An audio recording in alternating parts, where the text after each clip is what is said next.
Welcome, everyone, to Zoom into Books this afternoon. We have an award-winning author with us. Her name is Susanna Liller, and she is here to talk with you about her book. Take it away, Susanna. Oh, thank you, Kathy. I'm so pleased to be here. What a great opportunity.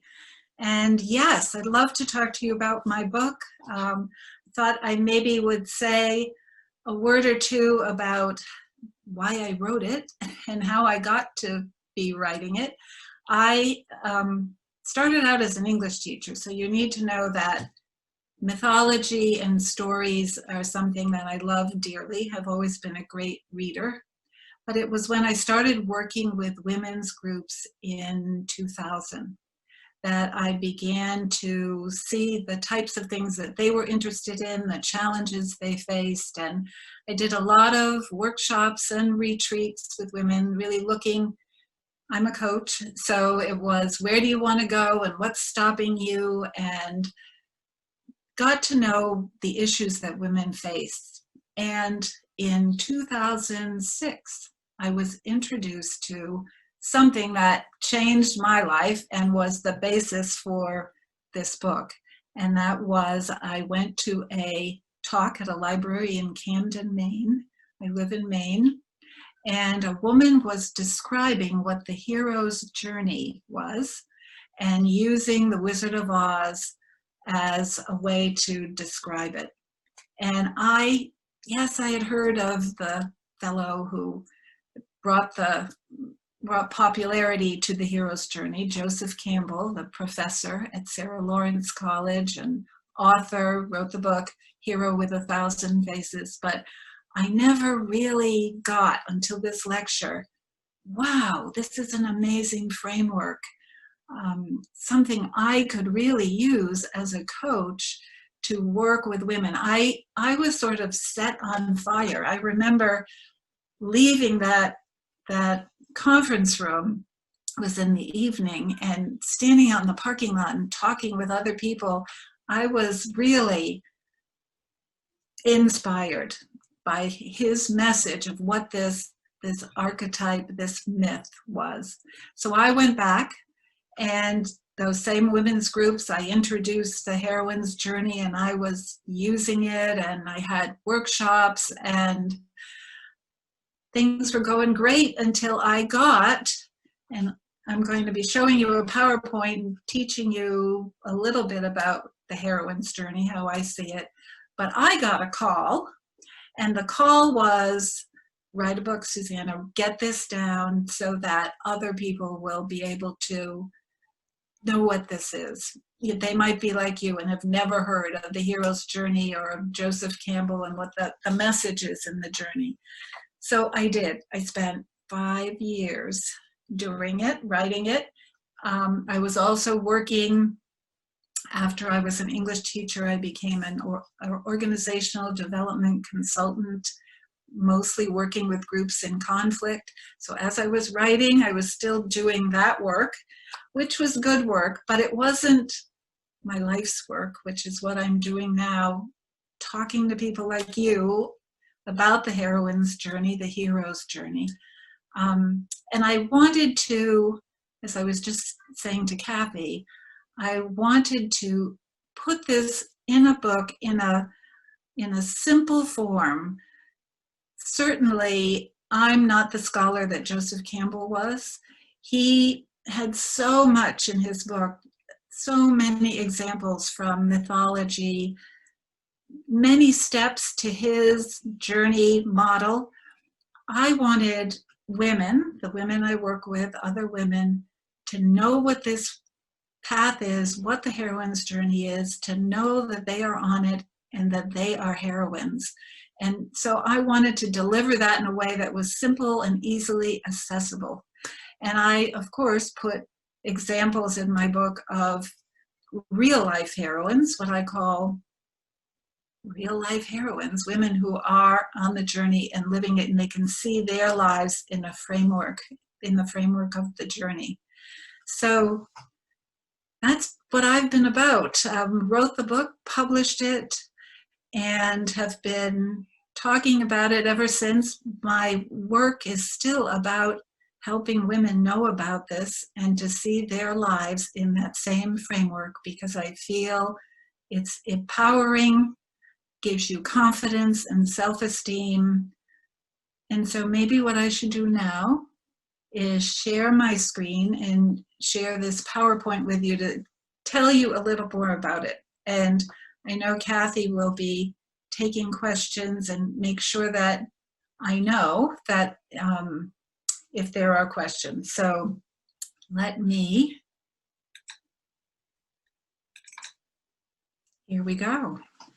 So again, my life's work now is to make sure that women know that they are heroines and to believe it. And let me just share this with you so you have a sense of, well, what does that mean?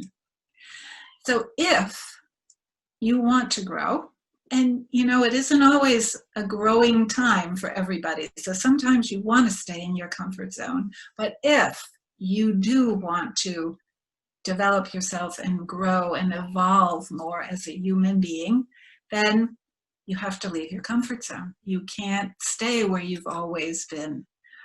And life intercedes with this. Life presents opportunities for us. And maybe it's life, maybe it's your soul, maybe it's the universe. But the opportunities are pushing us, urging us to leave or to leap out of our comfort zone. And we can take advantage of them or ignore them. So that's great. We always have a choice. And these opportunities, as I alluded to before, telling you that I got a call to write a book, well, they come as what we call a call. It can come from within you as an urge or a sense that you have to do something, or it can come from without. Something could happen to you and then you need to respond. But it urges you to leave and do your comfort zone and do something else. And if you do leave, you will then go into the unknown. You will be out of your comfort zone. And usually that feels uncomfortable. You'll be on what we call in journey language an adventure. And your life and you will most assuredly change. So the message, this message, leaving your comfort zone in order to evolve, is very, very old. It has been in our story heritage from the beginnings of storytelling. And you find it in all cultures, and it's called the hero myth or the hero's journey. It even can be traced back to the myth of the hero Gilgamesh, the story of Gilgamesh, written on stone tablets in 1500 or around 1500 BC. It's also the Iliad and the Odyssey, told before there was writing by the oral poetry of Homer. It's old, this message, really old. So here's a Joseph Campbell, and he is my hero, one of my heroes, and he wrote this book, The Hero with a Thousand Faces. And his point being that this amazing story of the hero, he found it everywhere. He was the researcher and the scholar that had access to all these stories and myths, and he said, wow, this story of the hero is in all cultures around the world and throughout time. He called it a monomyth. It was so huge. So it is a myth, a monomyth. It's a story, a monomyth because it's everywhere. An archetype, which means it lives in our collective unconscious. We resonate with it. We know when we see this story, as I did, listening to The Wizard of Oz being described as the hero's journey, I could resonate that, yes, this character grows through her challenges. It's a storyline, a pattern, a model for growth, and it's also a plot. It could be used as a plot in books and in movies. And it's in all sorts of books and movies. You can find it. And of course, people have written books showing all the different movies where you can find the hero's journey or the books. So just some of these. And again, thinking the character starts out as ordinary or seemingly ordinary and becomes, through her journey, a hero. One of my favorites. Well, they're all my favorites because to me, it's so interesting to see the transformation. And what I don't like is when there's a movie or a book or a book where there is no transformation, where the character sort of goes downhill instead of turning into their more heroic self. Heroine, you'll note that my book, which I can show to you, is You Are a Heroine. And I intentionally use the word heroine throughout the book, even though the journey is, of course, from men or women. I do feel that from my work with women that heroines do the journey a little bit different than heroes.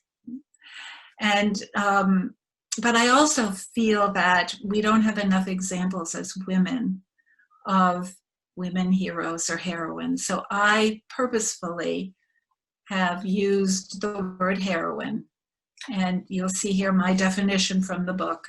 Someone who dares to be herself, sticks out her neck, takes risks, willing to leap, does it on a regular basis. And let me just say, all of us, I'm sure, everybody listening, whether you're a hero, a male hero or a heroine, you have, I know, already gone on the journey and made those leaps in your past. And I know that you're a hero or a heroine. So why is it still with us, this old message to take a risk, to leave your comfort zone or you won't grow, or explore the boundaries of your limitations? Go ahead, step a foot outside, cross the threshold, grow. Why? Why are we still telling the same story? Well, because it's, as Stuart Vogler writes in the writer's journey, it's a set of principles for living. Gives us a map with milestones, a handbook for life of how to be human, how to evolve. And I love it that there's a path that you can follow and that there are milestones. Vogler, I should say, wrote this amazing memo, like a 5-page memo. He was a writer in Hollywood, to really set out why this was such a great thing to use in movies. And he was in with all of the folks that were doing the movies at the time. Star Wars and E.T. Really came to the fore at that as a result of his memo. So you have been, my point to you is you have been in this journey without even knowing it, perhaps. You are a heroine, and I can tell you, I assure you, in really knowing that, and that about the path that you're on, you will gain confidence and self-esteem. So here's my representation, my map, and let me walk you through it. Here are the steps. So you start out in ordinary life, and that's whatever your comfort zone might be. And so I give an example in my book that I was in a manufacturing company. I'd been there for 12 years and liking it and doing my work there. And I was feeling like that was my security and things were good. And you go along and you get, and I got, a call. And the call was, whoa, I'm not as happy as I used to be. Something happened. I had a project that kind of got backburnered by the higher ups, and I felt like I'd been spending years doing something that has now been thrown in the waste paper basket, and it just didn't feel right to be there anymore. So again, that's this inner urge. I wasn't fired or anything, but what it did was get me thinking, I think it's time to leave. And I went through all of this, no, I can't, this is my security. If I leave here, I'll never be able to make the same kind of money, because my thought was, part of the call was, you can do the organizational work that you've been doing in the company on your own, have your own business, and go outside. These threshold guardians appear throughout, and they're always the thoughts you have in your head, or the even people around you that say, you can't do that, you're not smart enough, who do you think you are? All those kinds of thoughts. Yes, I was entertaining all of them. However, the heroine pushes through, makes the leap. I left the company and I was out on my own, oh my gosh, outside my comfort zone, on an adventure, really uncomfortable. Sometimes you're out and it feels like, Campbell talks about the belly of the whale, that you're inside a whale's belly being tossed and turned and upside down. And, you know, I have to think that many of us feel this way now because of the pandemic, how everything that we were sure about in life has been turned upside down and upended. And on the heroine's journey, this is a good thing. All the challenges and the difficulties are what make us into that bigger iteration of ourselves. We have to meet the challenges, and because of it, we grow, which could very well be, for all of us, one of the results of what we're going through right now. But again, part of the journey, and you meet mentors who help you. And you also meet, and where is my mentor? I might be hiding them. Anyways, they're like, here we go, like Yoda, or like Gandalf and the Hobbit, and people that will come forward and really assist you, which I also had on my journey on my own, becoming an entrepreneur. And sometimes you meet those deep-seated fears. Sometimes they come up as a result of the journey. For me, it was, I had left the company with another person, and then she decided she didn't want to work with me anymore. And that, oh my gosh, brought up the dragon of, I can't do this by myself. And it was a bad time, and you know, it needed to happen, because as a result, I was able to do it by myself. And so my gifts from that journey were huge as far as self-confidence and self-esteem. You cross the return threshold, and your job as a heroine is to share your stories with others in your village, in your community, and help them on their journeys. And you also are more free to live as your fuller self, to be who you really are, not somebody who's afraid or holding herself back. So that's the map. I've told you I like to compare. This is how I first learned about the different milestones. Here they are listed. And just briefly, ordinary life for our dear friend Dorothy was Kansas with Toto, helping Auntie M count the chickens, and her call was the tornado that just, and sometimes life smacks you over the top of the head, and that's your call, and you have to respond. Are you going to stay back, or are you going to respond in a way that moves you to a bigger place? So you can refuse it. She crossed the threshold, was plugged down in Oz. She certainly had different ups and downs on that journey. She met the Wicked Witch. Her gifts at the end was recognizing that she had within her what she needed all along. And that home is where she really wanted to be. So, and of course, her friends, the Tin Woodman, the Lion, and the Scarecrow all learned they had within them what they always needed. Oz didn't have to give it to them. So it is, I call it the road to transformation, because we are transformed when we take that leap. And all the leaps, there are little ones sometimes and big ones, but they move us forward. It's kind of like a muscle. You have to keep doing those leaps, I tell people who are really holding back, just try some little new thing that will help develop that muscle. And eventually we evolve. There are 3 real life heroines in my book.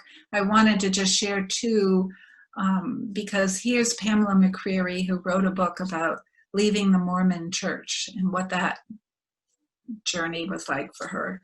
And talking about her call, she's saying that you can refuse it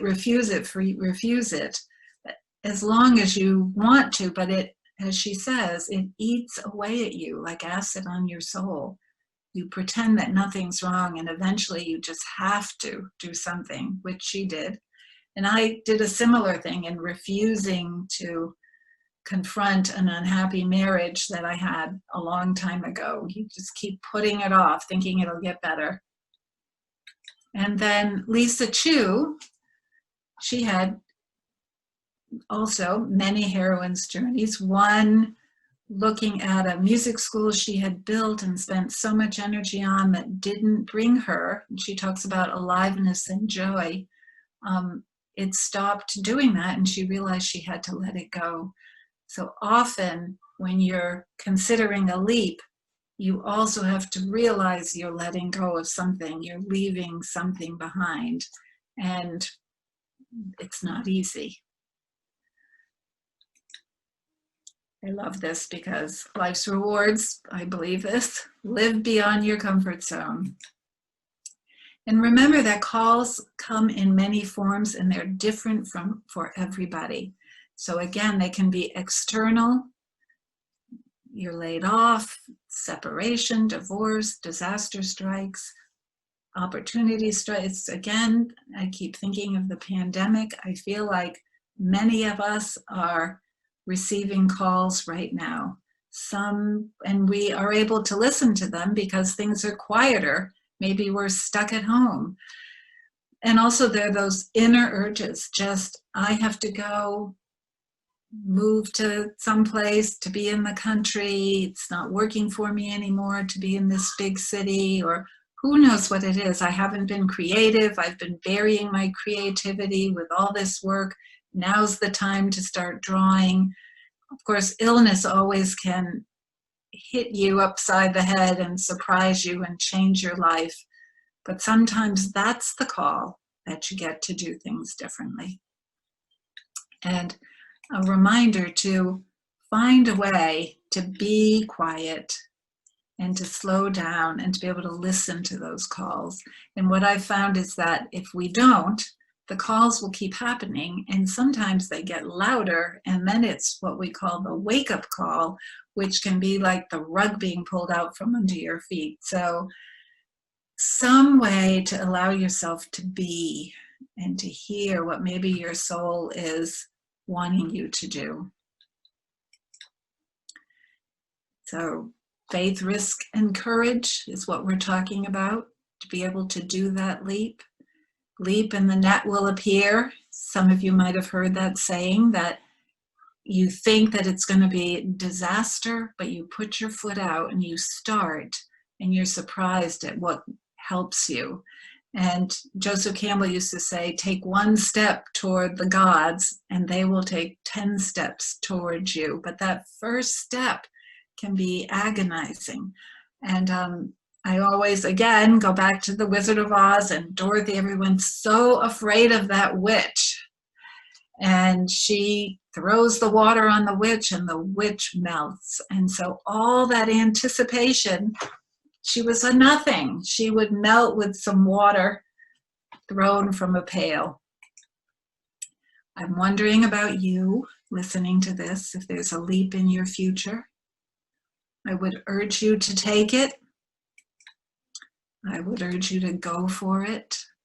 It's about transformation, change. Yes, you will be uncomfortable. You'll be out of the water, but it will be worth it.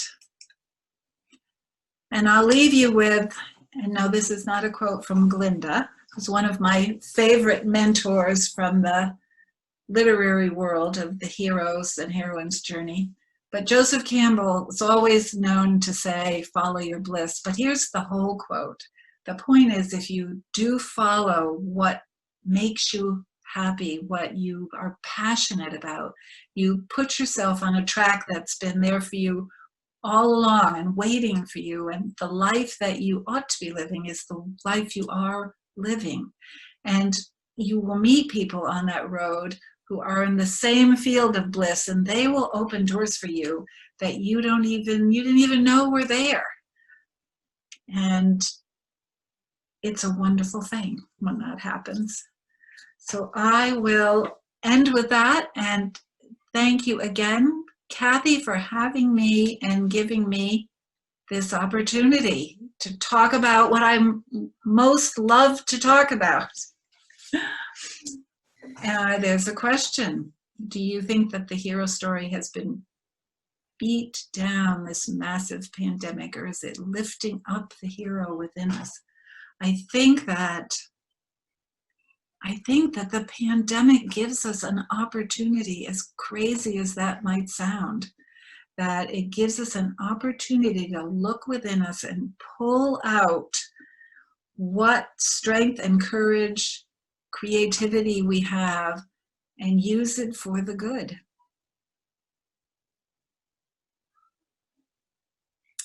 And Kathy, I wonder if there are any other questions? Yes. Tell us about the Real Heroines Network. Right. So my passion is to show women that they are heroines. And the way I do that is I take that map and I ask them to share their stories of their leaps over the threshold and their journeys, and I show them their lives within that framework. And so I invite women to be part of the Real Life Heroines Network. It's a Facebook group, and I would love it if you asked to join it. And I have videos there where I interview, and I also put these on my author page, women, and ask them to talk about their heroines' journeys within that framework so that other women can watch and see and say, whoa, I've done something similar. So it's just another way in this network or Facebook group to realize that we are heroines on this remarkable journey of growth. That's amazing. We have a lot of amazing women around us. We do. I see that you also have a business as a consultant and a coach and a workshop leader. Would you tell us a little bit about that? Well, certainly. So I have been doing the organizational development work, and I'm moving into doing primarily this work with women, which looks like one-on-one coaching. Also working with small groups, which would be group coaching. And then I have done, of course, in-person retreats and workshops, but I'm now putting together an online course in the heroine's journey, and will be offering online virtual workshops. So that's coming.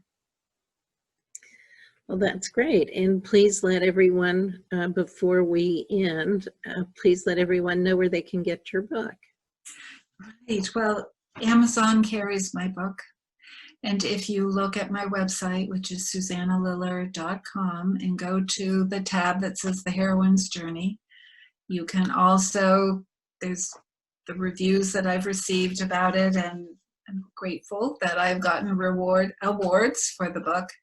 And there's a way there to check on Amazon and get the book directly there. And if by chance you would like an autographed copy, I would welcome you to email me, Susanna@susannaliller.com, and I will get you a copy. And I would welcome your questions. I'd love to hear from you.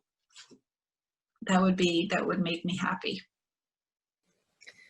Well, thank you so much, Susanna, and I hope you will come back to Zoom into Books again. I will, Kathy. Thank you again for having me. I've really enjoyed it.